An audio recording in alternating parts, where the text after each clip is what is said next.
In this mini math lesson, we're going to take a look at dividing fractions, and in particular, dividing proper fractions. So our two proper fractions that we will divide, so we have 7/10 divided by 21 over 15. You'll notice that they're proper fractions because the number on top, the 7, is smaller than the number on the bottom, which is 10.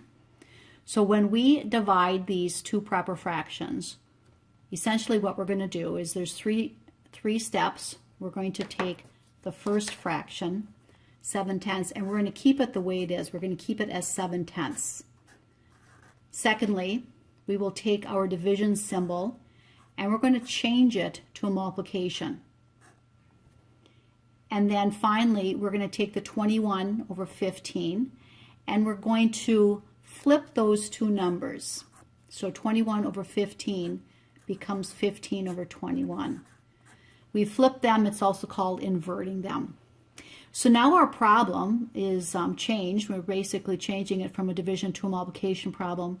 So at this point, we have to cancel out some of those numbers by finding a common factor. We could certainly multiply straight across, but we would get large numbers. So instead, we're going to find a common factor. The thing to remember is that you want to find a common factor of one of the numbers, 7 or 15, on top, which is the same as one of the numbers in the denominator on the bottom, the 10 or the 21. So as I look at 7 and 21, a common factor is 7. So I will take 7 and divide it by 7, that gives me 1. And 21 divided by 7, that gives me 3.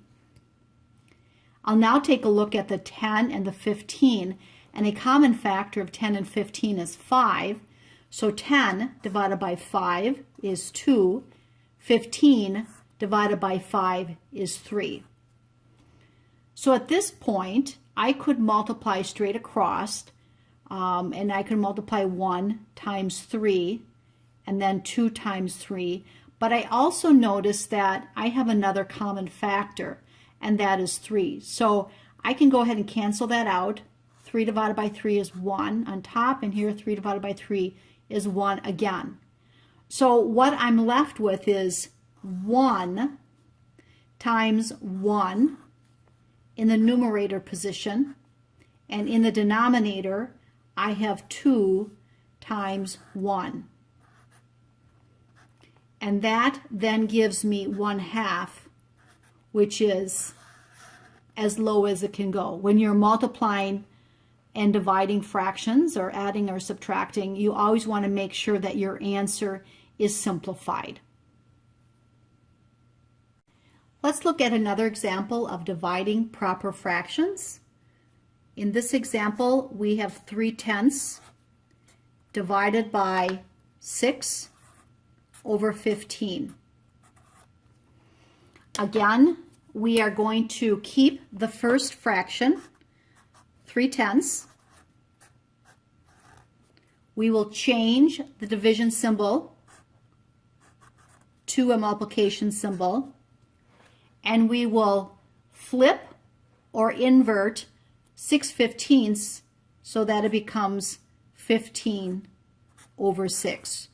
We say that that's the reciprocal of 16 over 15. So put a little arrow there. So there's our 3 steps. Again, what we want to do is we want to find a common factor of numbers so that we can cancel out, and it becomes much easier than to reduce if necessary at the end. So when I look at the 3 and the 6, a common factor is 3. I'll divide the 3 by 3, that gives me 1.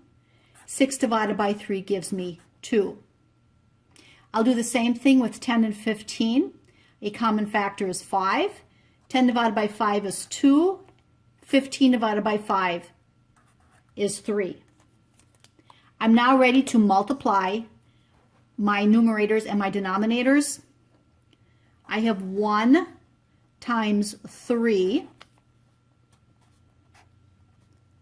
for my numerator, and in the denominator position I have 2 times 2.